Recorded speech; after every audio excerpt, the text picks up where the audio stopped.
Simplification problem பார்த்துட்ருக்கோம். Simplify x square minus 3x minus 10 into x square minus 2x plus 4 divide by x square minus x minus 20 into x cube plus 8. இதில் வந்து எது வந்து simplify பண்ண முடியுமோ அதெல்லாம் வந்து சிம்பிளிஃபை பண்ணிக்கலாம். இப்போ ஃபஸ்ட் டேர்ம் பார்த்தீங்கன்னா X square minus 3x minus 10. அப்போ இதை ஃபேக்டரைஸ் பண்ண முடியுதான்னு பார்ப்போம். மைனஸ் 10 வரணும், மல்டிப்ளை பண்ணால் மைனஸ் 10 வரணும், ஆட் பண்ணால் மைனஸ் 3 வரும். அப்போ நான் 5ம் 2ம் சூஸ் பண்ணுறேன்.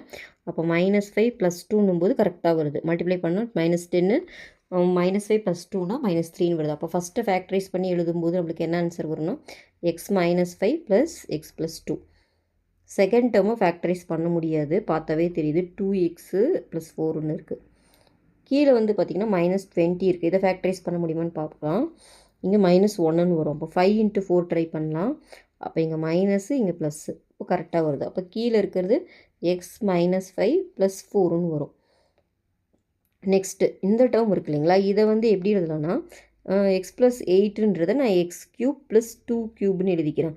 அப்போ A cube plus 2 B cube அந்த ஃபார்முலா யூஸ் பண்ணும்போது அந்த ஃபார்முலா என்னென்னு பார்த்தீங்கன்னா A cube plus B cube. இதோட ஃபார்முலா என்னென்னு பார்த்தீங்கன்னா A plus B into A square minus AB plus B square.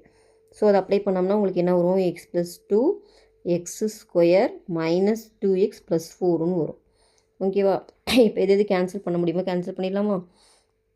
X minus 5 cancel ஆகிடுச்சு, எக்ஸ் ப்ளஸ் 2வும் கேன்சல் ஆகிடுச்சு, இந்த டேர்முமே கேன்சல் ஆகிடுச்சு. அப்போ ரிமைனிங் டேர்ம் என்ன இருக்குதுன்னு பார்த்தீங்கன்னா 1/x + 4 மட்டும்தான் ரிமைனிங்காக இருக்குது. இப்போ ஆன்சர் பார்த்தீங்கன்னா 1/x + 4. இதுதான் இந்த சம்மோட ஆன்சர்.